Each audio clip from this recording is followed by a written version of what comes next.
ایک چھوٹے سے گاؤں میں فیض نام کا ایک لڑکا رہتا تھا۔ وہ اپنی سادگی، ایمانداری اور اپنی اچھی عادتوں کے لیے جانا جاتا تھا۔ فیض بچپن سے ہی اللہ پر یقین رکھتا تھا۔ اس کی ماں ہمیشہ اسے قرآن پڑھنے اور دعا کرنے کی طاقت کے بارے میں بتاتی تھیں۔ وہ کہتی تھیں، بیٹا اگر کبھی کوئی مصیبت آئے اللہ سے مدد مانگو، وہ اپنے نیک بندوں کی فریاد ضرور سنتا ہے۔ فیض کو اپنی ماں کی باتوں پر پورا یقین تھا۔ وہ ہر دن صبح مسجد میں نماز پڑھنے جاتا اور پھر اپنے کھیتوں میں کام کرتا۔ گاؤں کے پاس ایک گھنا اور ڈراؤنا جنگل تھا جسے جنات کا جنگل کہا جاتا تھا۔ گاؤں والوں کا ماننا تھا کہ اس جنگل میں ایک چڑیل رہتی ہے جو راہگیروں کو نقصان پہنچاتی ہے۔ لوگ اس جنگل کے پاس جانے سے بھی کتراتے تھے اور اس کے بارے میں کئی قسم کی کہانیاں مشہور تھیں، لیکن فیض کو ان سب باتوں سے کوئی فرق نہیں پڑتا تھا۔ اسے اپنے اللہ پر پورا یقین تھا اور اس نے کبھی اس جنگل کو لے کر ڈر محسوس نہیں کیا۔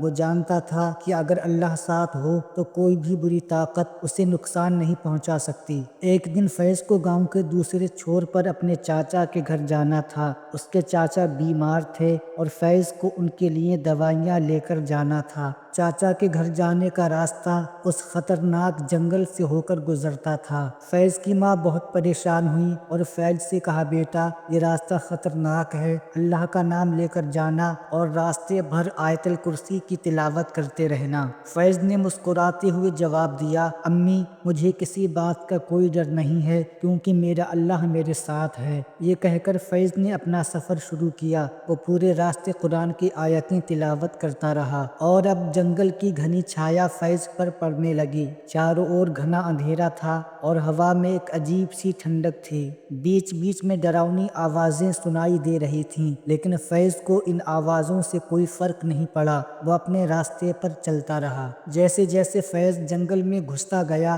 عجیب باتیں ہونے لگیں۔ اچانک ایک پیڑ سے اس کے پاس ایک صندوق گرا۔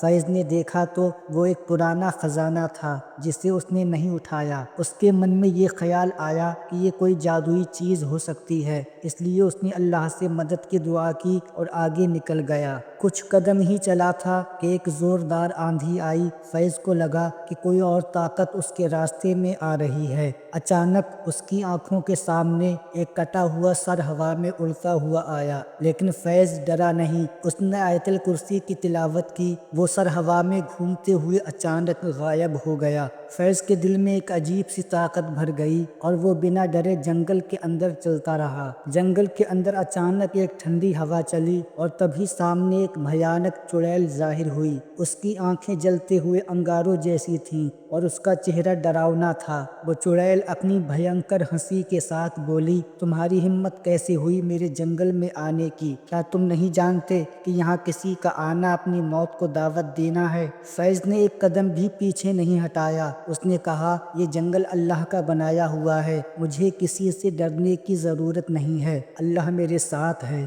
چڑیل کو غصہ آ گیا اور اس نے ایک بڑا پتھر اٹھایا اور فیض کی طرف پھینک دیا۔ فیض نے ترنت آیت الکرسی کی تلاوت کی۔ پتھر ہوا میں رک گیا جیسے کوئی اندیکھی طاقت اسے روک رہی ہو۔ چڑیل تلملا گئی اور بولی، یہ کیسے ہو سکتا ہے؟ میری طاقت کام کیوں نہیں کر رہی ہے؟ فیض نے مسکرا کر جواب دیا، تمہاری طاقت کچھ بھی نہیں ہے، اللہ کی طاقت سب سے بڑی طاقت ہے۔ فیض کا یہ حوصلہ چڑیل کو اور بھی غصے میں لے آیا۔ اس نے اپنے جادو سے آگ کا ایک گولا بنایا اور اسے فیض کی طرف پھینک دیا۔ آگ کا گولا جیسے ہی فیض کے پاس پہنچا وہ اچانک بجھ گیا۔ فیض نے پھر دعا کرتے ہوئے کہا، یا اللہ مجھے اس بری طاقت سے بچا، تو ہی سب سے بڑا ہے۔ فیض کی دعا کے بعد اچانک آسمان میں تیز بجلی چمکی اور ایک زوردار آواز ہوئی۔ چڑیل چیخنے لگی اور تکلیف سے تڑپنے لگی۔ اس کے جادو کی ساری طاقت ختم ہو گئی اور وہ زمین پر آ گئی۔ چڑیل نے کمزور آواز میں کہا، مجھے معاف کر دو، اب میں کسی کو نقصان نہیں پہنچاؤں گی۔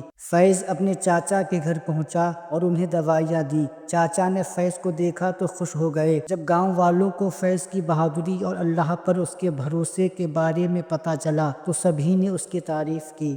فیض نے مسکراتے ہوئے سب کو سمجھایا، ڈرنے کی ضرورت نہیں ہے، اگر ہم اللہ پر بھروسہ کریں اور نیک راستے پر چلیں تو کوئی بھی طاقت ہمیں نقصان نہیں پہنچا سکتی۔ فیض کی یہ کہانی ایک مثال بن گئی اور گاؤں میں ایک نیا بدلاؤ آیا۔ فیض نے نہ کیول اپنے حوصلے سے ایک چڑیل کو ہرایا بلکہ اس نے سبھی کو یہ سمجھایا کہ اگر ایمان سچا ہو تو کوئی بھی طاقت ہمیں نہیں ہرا سکتی۔ دوستو، آپ کو یہ سٹوری کیسی لگی؟ اگر اچھی لگی ہو تو ہمارے چینل کو سبسکرائب کریں۔ السلام علیکم ورحمۃ اللہ۔